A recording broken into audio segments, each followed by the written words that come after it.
Olá, pessoal, tudo bem com vocês? Estamos aqui hoje inaugurando, né, o nosso canal no YouTube, né, Fonte Vida.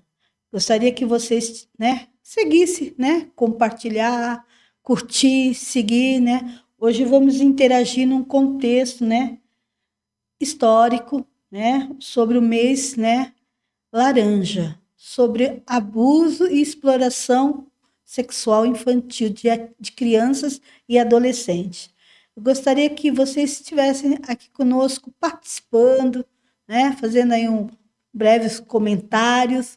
Eu quero, né, muitas pessoas ainda não conhecem a parte histórica da lei, né, sobre exploração e abuso infantil com crianças e adolescentes. E eu gostaria aqui hoje explanar a parte histórica dos fatos reais, dos acontecimentos, né? Por que surgiu, né, o mês Maio Laranja? Então, eu quero aqui trazer aqui a parte histórica para que as pessoas que ainda não conhecem, ainda não têm um conhecimento pleno da lei, para que venha participar aqui conosco, ok? Então, dá-se assim, né? O Dia Nacional de Combate ao Abuso e à Exploração Sexual de Crianças e Adolescentes. Em 18 de maio de 1973, uma criança de 8 anos, né, que se chamava Araceli, ela foi bruscamente morta, né? A menina foi espancada, estuprada, drogada e morta. E o seu corpo foi desfigurado com ácido dessa criança de apenas 8 anos. E aí se dotou, né, o nome dessa lei, né, aqui para que viesse ressaltar a importância dos cuidados especiais com as crianças e adolescentes. A morte de Araceli, no entanto, serviu de alerta para toda a sociedade brasileira, exibindo a realidade de violências cometidas contra crianças e adolescentes. Então, serviu aqui de um amparo para que as crianças sejam dotadas de cuidados especiais, de proteções, né? Aonde veio em 2000, por meio da Lei 9.970, foi instituído o dia 18 de maio como o Dia Nacional de Combate ao Abuso e à Exploração Sexual de Crianças e Adolescentes. Por isso aí, esse mês, a importância de toda a população, né, ressaltar, participar dos enfrentamentos ao combate à violência contra crianças e adolescentes. A importância que a sociedade ela precisa estar participativa na sua comunidade, na sua rede social, no meio da escola, em convívio de escola, igrejas, para que vocês possam dar rede de apoios, né? Chamando por uma rede de apoio de proteção integral à criança e ao adolescente. Então, por isso se caracterizou, né, no dia 18 de maio, titulou o Dia Nacional de Combate ao Abuso e à Exploração Sexual de Crianças e Adolescentes. E a conscientizar, a prevenir, a orientar e combater o abuso e a exploração sexual de crianças e adolescentes.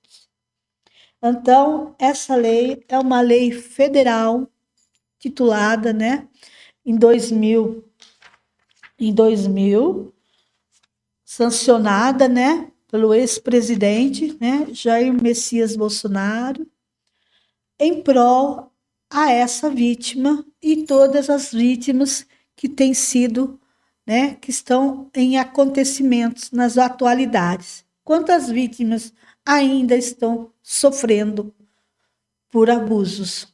E nós precisamos nos conscientizar, a população, a se unir mais, a manter políticas públicas, importantíssimo o enfrentamento com políticas públicas nas redes sociais, cobrar as autoridades, é muito importante para que as nossas crianças estejam protegidas. Porque muitas vezes toda a questão de abusos, de violências, ela começa no meio do relacionamento familiar, né? Dos parentes, né? De primeiro grau, depois de segundo, até de terceiro grau, né? E depois no meio do convívio da sociedade, né? Às vezes na escola, às vezes num curso, às vezes numa festinha, né? A criança ali, o adolescente é convidado a um evento social, uma festa, e essa criança ali sofre um abuso. Olha, pessoal, achamos que é muito relevante dizer não em certos momentos. É proteger também. O não também é proteção. Dizer não às crianças também é proteção. Todas as vezes as crianças querem sair, participar, dormir na casa de parentes. E é necessário, às vezes, dizer não. Porque você sempre terá ali um coleguinha, ou às vezes vai ter mesmo, né? A pessoa, ela vai dormir ali na casa de um amiguinho, e ali também tem irmãos, tem tios, pais. É muito complicado. Nesse momento, nós estamos falando aqui de uma rede de proteção importantíssima para que essas crianças, né, elas possam ser protegidas. Por isso, hoje nós estamos aqui ressaltando o Maio Laranja, né? E eu gostaria que nesse momento que estamos trazendo, quando a criança ela chega em casa, da escola, de um evento na comunidade, e você vê a criança às vezes caladinha, quieta, senta, faça uma escutativa com seu filho, com seu sobrinho, né? Faça uma escutativa. Pergunte como foi o dia, como foi a festinha, como foi o evento, até mesmo na igreja. É importante. O pai e a mãe estão participativos. Os representantes legais dessa criança precisam estar participativos para compreender, né, os acontecimentos, o que aconteceu no decorrer que a criança não está próximo ao pai e à mãe. Então, aqui nós podemos relatar alguns momentos aqui, quando vocês fiquem ligados aos sinais. A criança, o adolescente, ele traz sinais. Observe os sinais. Quando tem queda de rendimento e de frequência escolar, não quer ir para a escola, né? A queda no rendimento escolar, do aprendizado, do desenvolvimento da criança. Mudanças bruscas de comportamento, agressividade, irritabilidade. Precisa ser observado na criança, no adolescente. Comportamentos sexualizados, infantilizados. A criança, às vezes, começa a regredir o processo do desenvolvimento cognitivo dela, do desenvolvimento social dessa criança, desse adolescente. cai um rendimento muito brusco. Ela começa a ter vergonha, medo, pânico. A criança começa a suar, tremer com pânico. Se toda semana dela ali, ela estava normal, teve a normalidade do convívio, escola, participação com os amiguinhos. Então, é muito importante o responsável, a responsável, o tutor, o curador dessa criança, estar atento aos sinais. Quando a criança chega muito triste, em silêncio, e com os batimentos cardíacos acelerados, e já entra para o seu quarto, não quer conversa, não quer se alimentar. São sinais que eles vêm trazendo. A criança, o adolescente traz sinais, mas é necessário os pais responsáveis, os tutores responsáveis, estar atentos aos sinais. Né? As crianças que sofrem violência podem ter medo de falar. Primeira coisa, elas têm medo de falar. Porque na maioria das vezes, o agressor ameaça. Ameaça essa criança, ameaça esse adolescente. Olha, se você contar para o seu pai, se você contar para sua mãe, olha, eu vou acabar, eu vou matar toda a sua família. Então a criança começa a entrar em pânico, desespero. Aí ela começa a ficar em silêncio. Então, o que nós podemos, entender a rede de apoio, a importância de se comunicar, de conversa, do diálogo aberto dentro da casa, do saber da rotina. Por isso que nós trouxemos tantos no podcast sobre crianças e adolescentes, o criar a rotina, a importância da rotina. Porque é na rotina que os pais vão percebendo o desempenhar dessas crianças, desses adolescentes.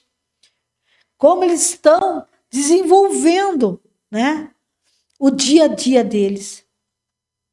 E isso, quando chega para dentro das clínicas também, de atendimentos psicológicos, clínicas de atendimentos médicos, pediatras, psiquiatras, ali eles têm oportunidade, essas crianças têm oportunidade também de desabafar, mas elas também precisam ser acolhidas. Primeiramente, o acolhimento. Primeiro no lar, tem que haver o acolhimento para que a mãe interaja, para que essa criança possa ser acolhida e ser assegurada dentro dos trâmites legais da lei.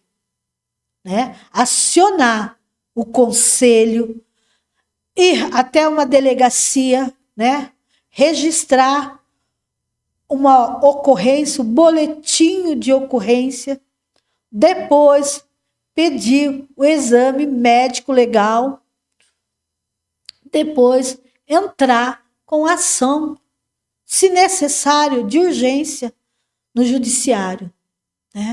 Pedir ali ajuda, ao promotor, ao juiz, o magistrado, que possa, porque eles são os que podem fazer a defesa plena dessa criança. Por isso nós estamos falando de proteção integral dentro da lei, que insere dentro das leis especiais, das leis especiais, o Estatuto da Criança e do Adolescente, que é o ECA, que vocês já conhecem.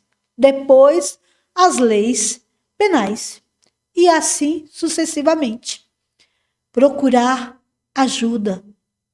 Se você, às vezes, a família não tem o conhecimento pleno, vai até os órgãos competentes da sua cidade, Lá tem todos os órgãos, competentes que possam auxiliar você nesse trâmite legal, para que venha a ser feito a justiça sobre essa vítima. Aqui essa criança, né? Foi tarde aqui, uma criança que se perdeu, teve a família uma perda, de uma fatalidade de abuso, né? A Aricele. E quantas crianças têm sido vítimas de abuso todos os dias, todos os momentos? Se cresce cada dia, cada hora, cada minuto, as vítimas de abuso. Então, precisamos, né, buscar mais rede de apoios, trabalhos multidisciplinares, né, com profissionais, né, da área, da assistentes sociais, de psicologia, pediatria, psiquiatria e toda a rede do judiciário. E nós vamos conseguir, né, ganhar grandes possibilidades com crianças sadias. Porque uma criança que sofre abuso futuramente será um adulto com problemas seríssimos psicológicos. Porque fere, né? Tira o direito e a garantia fundamental da criança, que é viver bem, passear, ter um bom desenvolvimento na escola, brincar, porque quando isso acontece, a criança deixa de brincar, a criança deixa de interagir com seus coleguinhas e começa a viver isoladamente. É preocupante quando as crianças vivem isoladamente.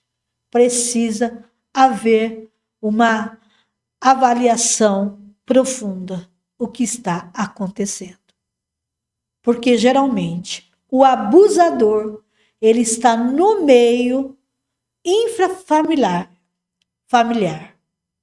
Ele está no contexto familiar ou no meio também infrafamiliar, um amigo, um tio, um coleguinha e assim sucessivamente. Por isso, nessa noite, nesse dia que estamos aqui, trazendo um pouco do conhecimento da lei, porque a lei ela é muito eficaz. Basta buscar na lei, porque tem a parte eficaz da lei para proteger essas crianças, esses adolescentes, para que não sejam mais uns na estatística brasileira. Porque nesses tempos está acontecendo muitos abusos com crianças.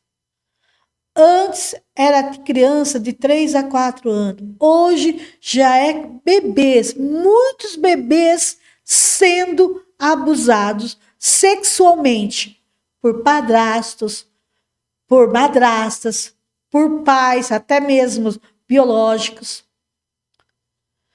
parentes. Precisa cuidar mais, proteger mais dessas crianças, para que elas sejam crianças saudáveis. Porque para curar um trauma de uma criança, precisa de muitas terapias, né? Terapias, cuidados, e muitos chegam até mesmo às medicações. Eu quero aqui nessa noite trazer para vocês a importância, né, da escuta ativa, né? Uma escuta especializada, né?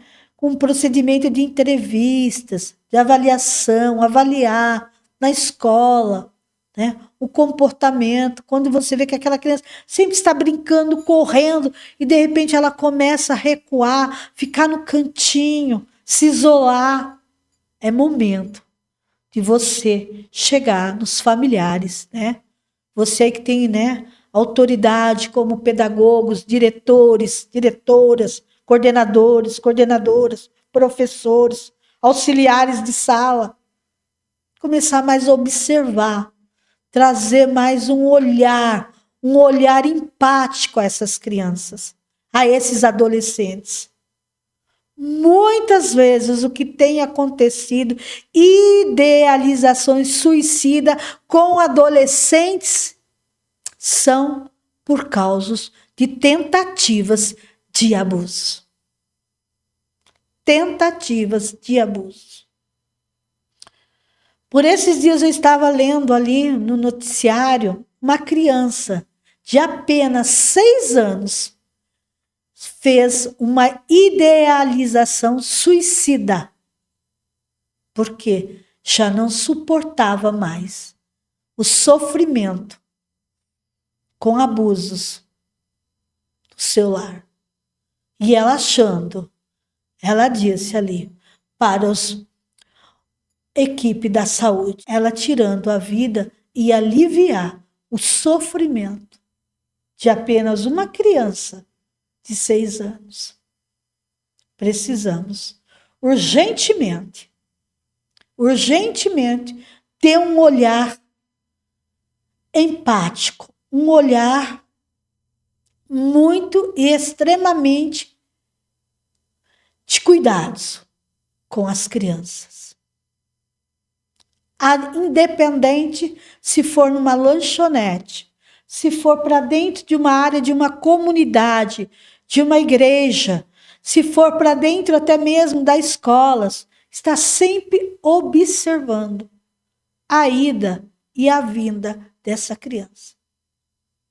Sendo assim, com certeza estaremos colaborando para o crescimento e o desenvolvimento pleno dessas crianças e adolescentes.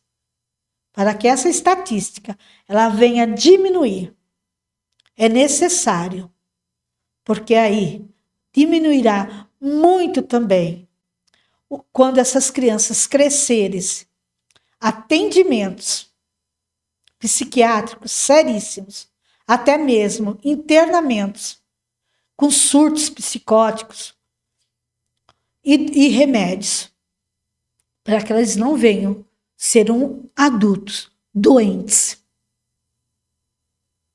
Eu quero nessa noite aqui também, nesse dia maravilhoso, nessa conversa que estamos tendo aqui, trazendo um pouco de informações, né?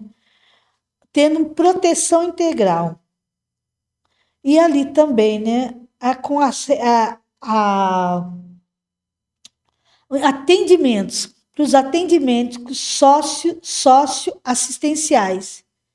O Sistema Único de Assistência Social, o SUAS. E lá, proteção social. O Centro de Referência de Assistência Social, o CRAS.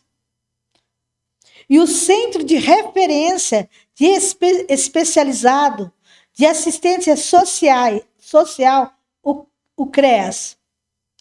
Esses centros de assistências sociais existem na sua cidade. É você procurar ajuda. Busque ajuda.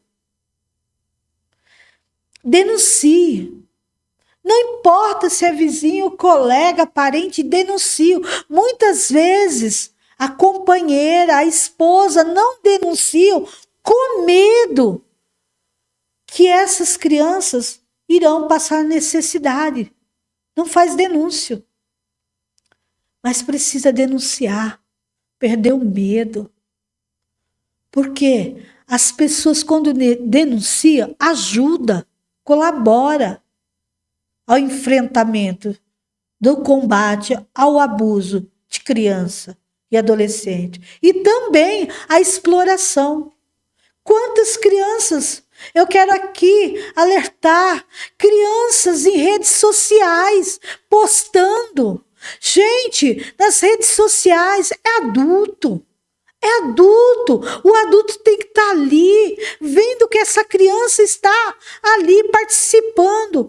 Quanto simbologia tem nas redes sociais e as pessoas ainda não se despertaram à pedofilia nas redes sociais.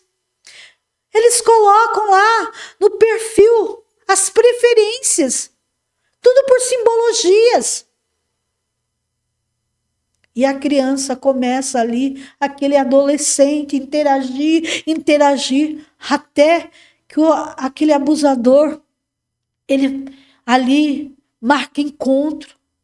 E muitas das vezes a criança não volta, esse adolescente mais convida.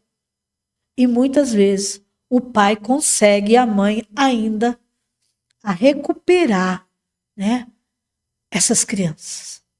Eu quero nessa noite trazer para vocês um alerta, mês que estamos aí, né, combatendo o enfrentamento de combate contra a violência e abuso e exploração sexual. Que nós possamos denunciar. Disque 100. Ensine seu filho adolescente a, na hora, a discar, pedir ajuda. Também denunciar. Então, pessoal, eu quero aqui relatar algo também muito importante, né? A infância é uma das fases mais importantes do desenvolvimento humano. E um evento traumático nessa fase pode ser determinante para a fase adulta dessa criança e desse adolescente. E eu quero trazer para vocês no próximo episódio que vamos ter, né? Hoje foi o primeiro. Continue, compartilhe, comente conosco aqui. Eu quero trazer, né, sobre a parte da legislação, né, da proteção integral da criança, né, dentro da legislação, dentro do estatuto e também do conhecimento técnico psicológico, né? Quando a criança chega à parte clínica, né? Como é acolhida pelos profissionais, né, da saúde, né? É relevante como ali os profissionais da área da saúde, né, resguarda aquela criança, protege, né, o sigilo, a importância do sigilo, da ética, para que essa criança ela possa, né, ter aí o seu desenvolvimento, né, pleno. Quero nesse dia, né, para quem está aí assistindo no dia e para quem está assistindo à noite, eu quero trazer aqui uma frase, né, uma frase importante do teórico, né, psicanalista Sander Firenze, que ele diz assim: a função da terapia é transformar o sofrimento em sofrimento suportável. Essa é a função dos psicanalistas, dos terapeutas, dos psicólogos, né? É a nossa função de cuidados, de proteção, né? De ajudar, da escuta. A escutativa faz toda a diferença. E o vínculo, criar o vínculo para que essa criança, esse adolescente, eles possam se, né, abrir ali com o profissional da saúde, com o terapeuta, com o pediatra, com o psiquiatra, né? E também, né, com o judiciário, com o promotor, com o juiz, que essa criança ela possa ali, na hora da entrevista, ela possa, né, ela conseguir expressar os sentimentos vivenciados, né, através de uma escuta acolhedora, de uma escuta ativa. Isso é muito importante. Então, essa frase aqui, né, de Sander Firenze, muito maravilhosa, né? Ele destaca a função terapêutica como a transformação de sentimentos. Ele sugere que, através do processo terapêutico, o sofrimento pode ser modificado para se tornar-se mais suportável. Aqui foi um texto extraído, né, de um psicanalista, professor Júlio Franciscone. Esse psicanalista trouxe esse texto. E aqui é verdade, uma grande verdade. Quando acolhemos, quando escutamos, podemos ajudar o ser humano a se tornar mais saudável. Eu quero aqui agradecer esses momentos que estivemos aqui, né, trocando informações. Eu aprendo, vocês também. Nós trocamos informações, né? A gente aprende com o público também, com as pessoas. E meu agradecimento e até o próximo vídeo.